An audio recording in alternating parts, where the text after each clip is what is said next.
Hey, what's up, world? Welcome to Season 3 of Snack Size, the podcast that will drag you into your most fabulous life. It's a brand new year, and it's a great time to live the life of your dreams. You've got to do you, because no one else can. And no matter what your happy and fulfilled life looks like, I want to help you get there. Our time together starts now. Hey, Snacks. I am so excited for this episode because we are going to talk about one of my favorite TV shows of all time, Glee. Glee is an American musical comedy drama television series that aired in the United States. It centers on the Glee Club called the New Directions at the fictional William McKinney High School, and the group competes as a show choir while tackling social issues such as sexuality, race, family, relationships, and teamwork. Joining me today is Glee expert and host of the Gleecap podcast, Conor Burke. Conor is also an Irish actor and playwright. He graduated from Queen Mary University of London in 2018 and has since written several successful plays. Conor became the youngest artist to write and perform a one-man play at the International Dublin Gay Theatre Festival in 2015 with his show Leaving Narnia. Today, we are going to chat with Conor about life lessons we both learned from watching Glee. All the way from across the pond, welcome to Snack Size, Conor Burke. Hi, Conor. Welcome to Snack Size. Hi, Lala. Thank you so much for having me. Of course, I am so excited to talk about Glee. On your podcast website, it says, Glee was a moment, and we need to talk about it. So that is what we're going to do today. But before we get started, for those of my listeners who don't know you, because they should know you, because I had the opportunity to be on your podcast, which was an amazing experience, tell them about yourself and about your show. Yeah, absolutely. My name is Conor Burke. I am from Ireland, and I have a podcast called Gleecap, in which we rewatch every single episode of Glee ever.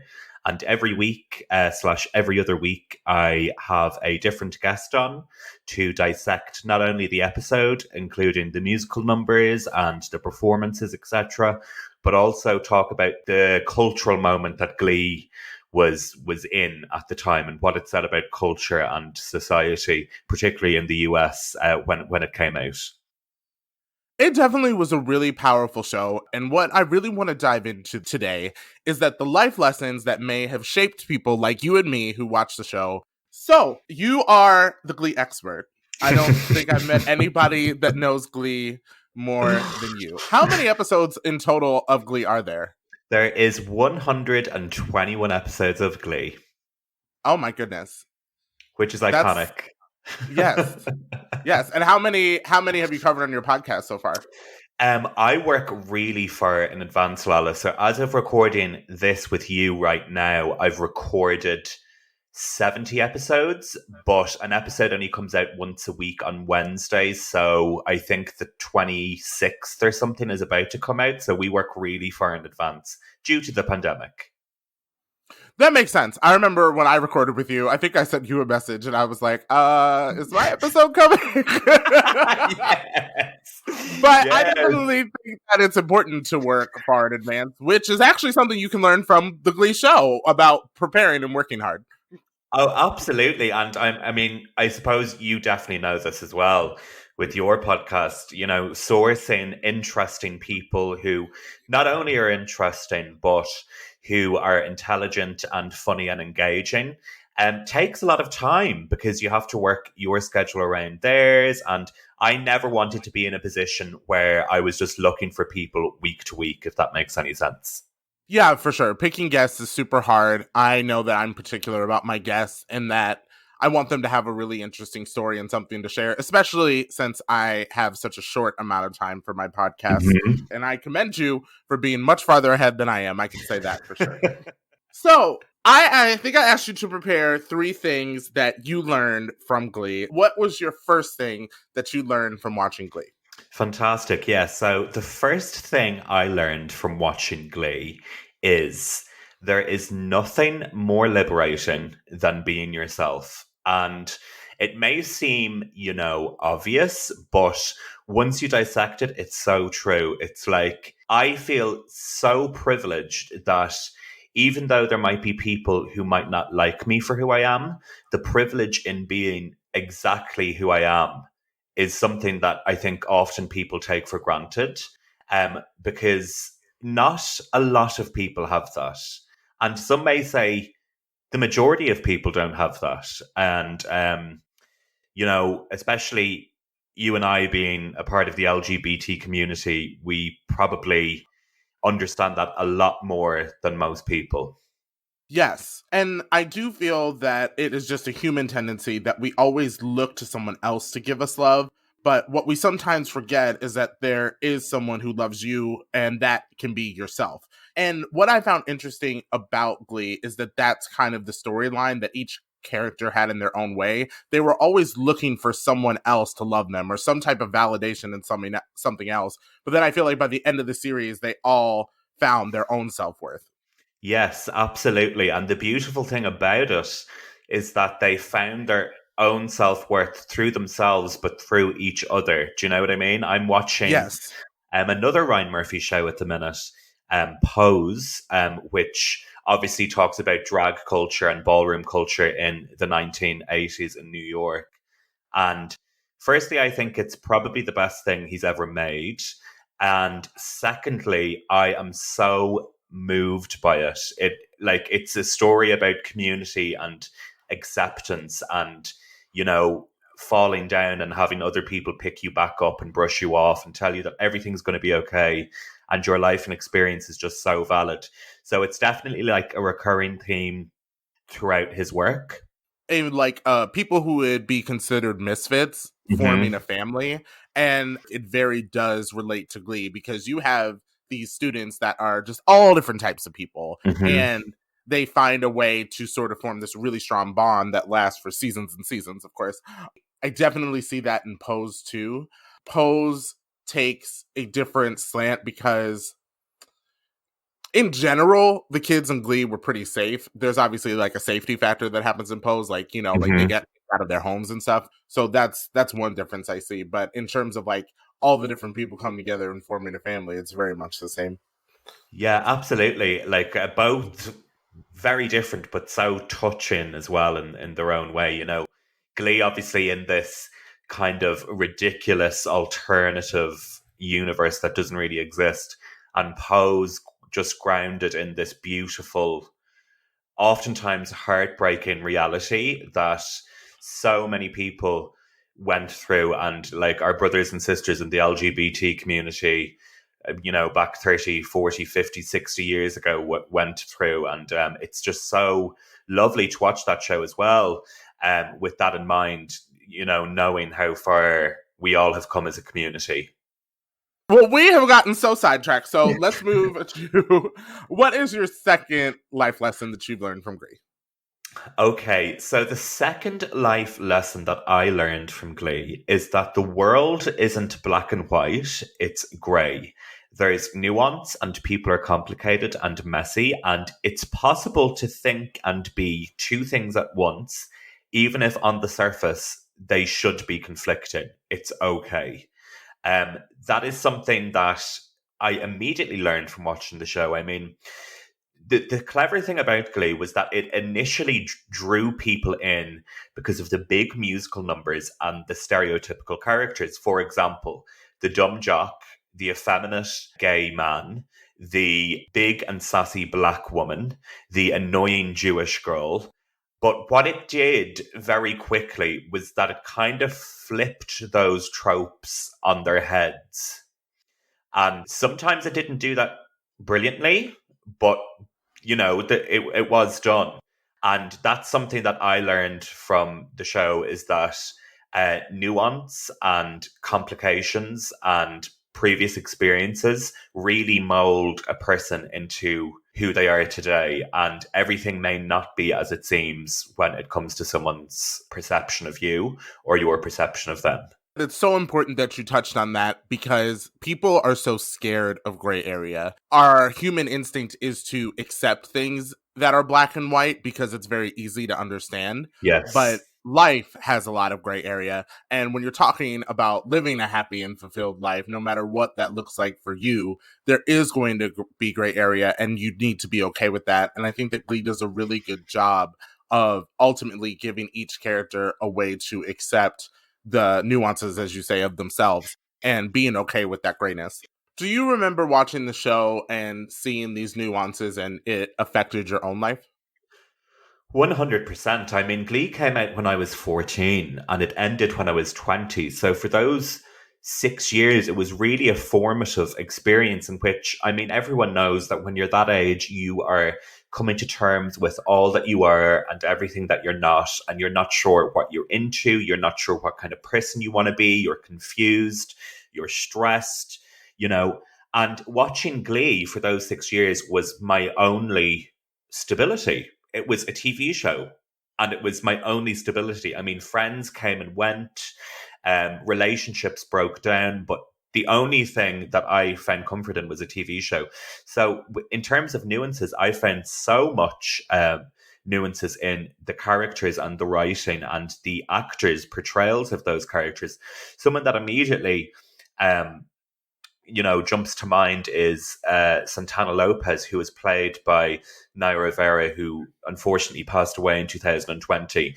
But she just broke down so many boundaries for being a woman of color who got to play this rich and complex character that initially started out as a sassy cheerleader that maybe said one line or two lines every episode, that by the end of the show had turned into this fully formed, incredible woman with her own flaws and mistakes and regrets, was just the most magical transformation. And, I grew up with that character in the sense that I went through a transformation of that myself, because by the time the show had ended, I was 20.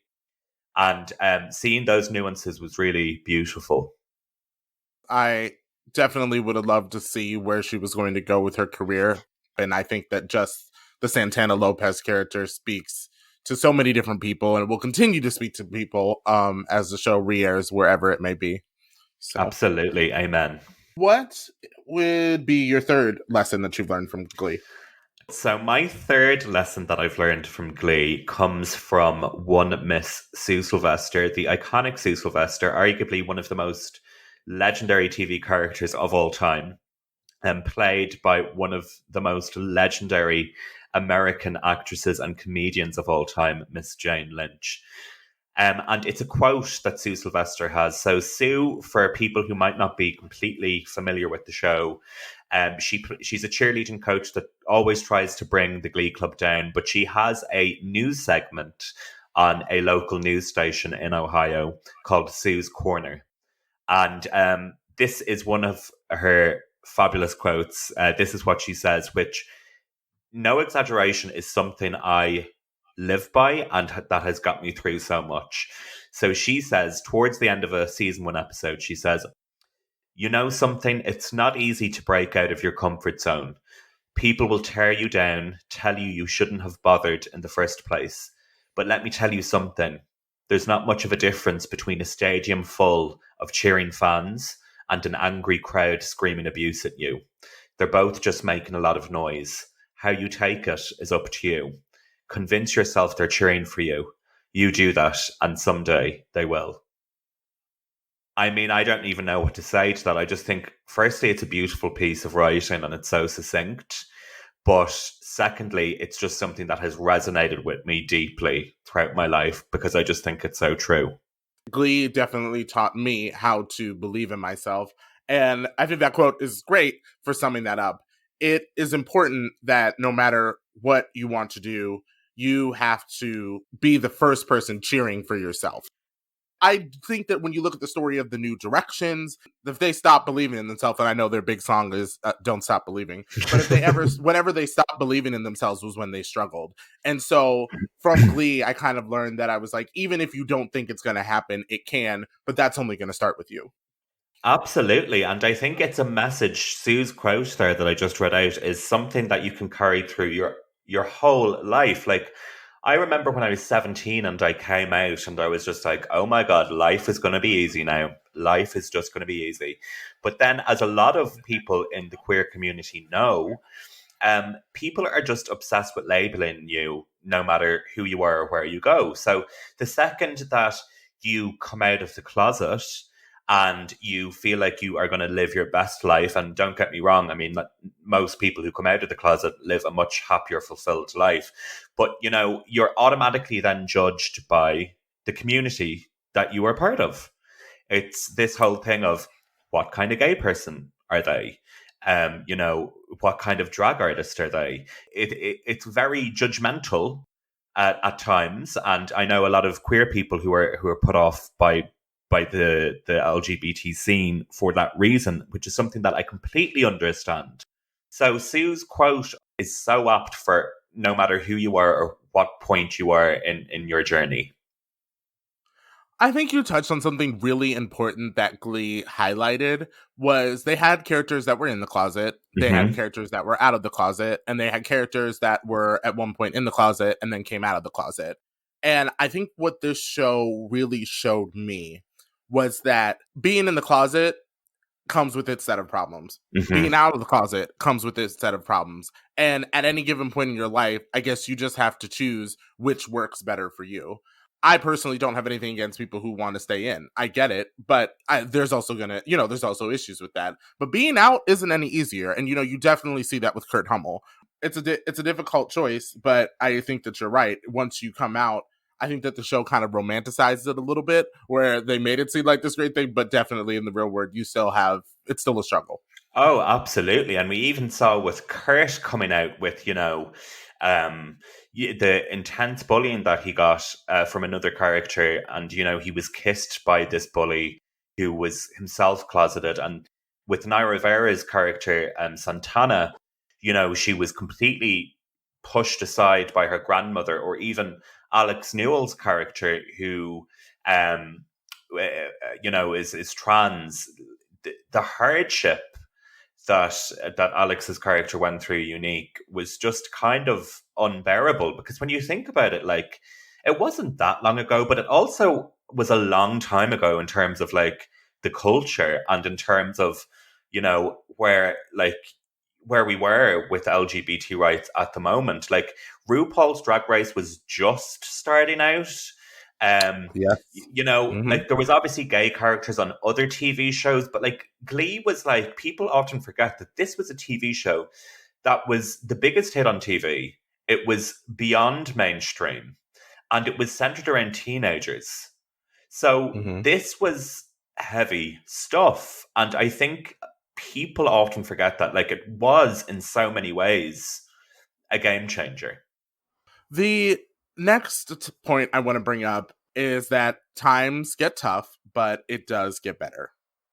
I mean, I really think you see that when Karofsky tried to kill himself after being bullied at his new school. But then by the end of the series, he ends up getting a happy life. Yes, so true. And even from the more kind of sardonic, sarcastic characters like Santana and Sue, they were written so smartly, I feel, Lala, because they were, they were really funny. And just when they got to the point of, you were kind of thinking, okay, guys, that's not funny anymore. That's just really mean and horrible. The writers would reel them back in and give them a bit more emotion and a bit more depth. And you definitely saw that even with characters that you might not have liked, like you said, Dave Karofsky. Even though things were hard for him, they got better. The writers mostly gave everyone some kind of redemption or some kind of a second chance. And I just think, especially as a young queer person, it's a marvelous thing to look at, and it makes me so happy that new generations of queer people are discovering the show for the first time, and all of the messages behind the show. And you really hold on to that. Like, if you were someone who grew up watching the show, you really held on to the fact that, like, it got better for each one of those characters, and therefore it was written so well that you knew that one day it would for you. Yes, 100%. Like, for me, like, the main original cast literally mirrored my life. So I feel like people often don't understand why, you know, some people might have an emotional attachment to a fictional TV show with fictional people. But like there is, when it's the only consistent in someone's life, like you kind of step back and you're like, wow, the impact that had.